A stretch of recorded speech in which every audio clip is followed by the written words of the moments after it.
Yeah, it actually happened. Instagram crashed, Facebook crashed, and guess what was still standing there like a rock with not a single minute of downtime.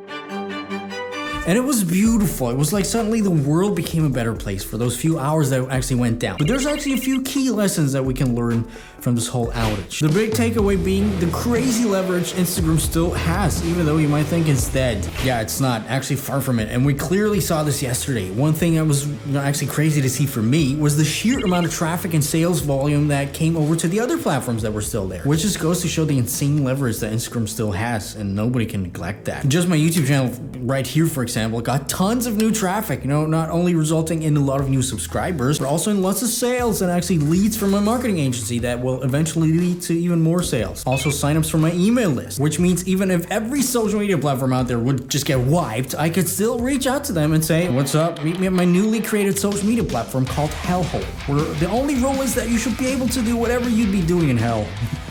Kind of like Vero, actually. What happened to Vero, by the way? Should I do a video about it? Anyway, I really have to say it again. Diversify by building your audience on at least one different platform, plus also growing an email list. Very important. Create a freebie or some sort of valuable piece of content, and then continue to nurture those emails and actually think of your emails as just another form of creating content. It's kind of like another social media platform. For example, just like you would post on Instagram. Lots of people actually neglect that. And the earlier you start this, obviously, the better. I guess yesterday, lots of you guys were like, well, I should have done it, like he said, actually a month ago.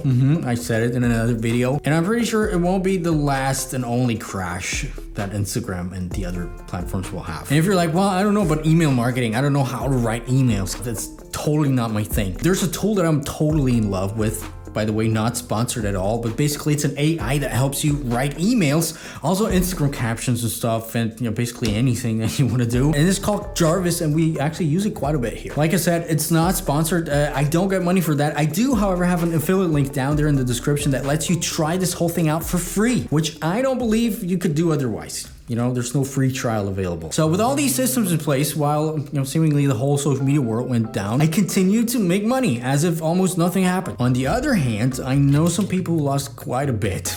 Just to show you how much that actually is. That is 10 grand, that is $1 million, and that is 6 billion. And this dude just lost it within 6 hours or something like this. Or let's say the only way for you to get new clients is through Instagram DMs, which is, by the way, a really great way to make actually tons of money. DM closing, stuff like this, which we talk about in my program, the IG Black File. But kind of bad if the whole server goes down and you can't write DMs at all. Or people who mostly operate with ads, Facebook ads, Instagram ads.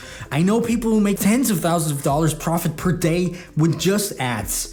Horrible. Just goes to show how volatile this whole thing actually is. I remember reading about some people speculating that there might have been some data loss even, which I don't believe happened at the end. But needless to say, what if? What if suddenly the algorithm was all messed up, for example, and 80% of accounts just got wiped due to an error, and people just need to sign up again, which totally can happen, by the way. It's not just something that's out of my head. A similar thing actually happened to MySpace, by the way. And even though I could never ever hold a grudge on MySpace, because it's just perfect, yeah, they got lots of pictures and videos down. They lost them due to a server crash, like the one that we saw yesterday. And if that happens, you're just at 0.0 again. Whereas if you had an email list or an audience on another platform, maybe the losses wouldn't be as severe. And to really be prepared for the next time and to exactly know what you should do now, go ahead and watch this video where I actually talk about how to set up these systems that help you get over an Instagram crash way better.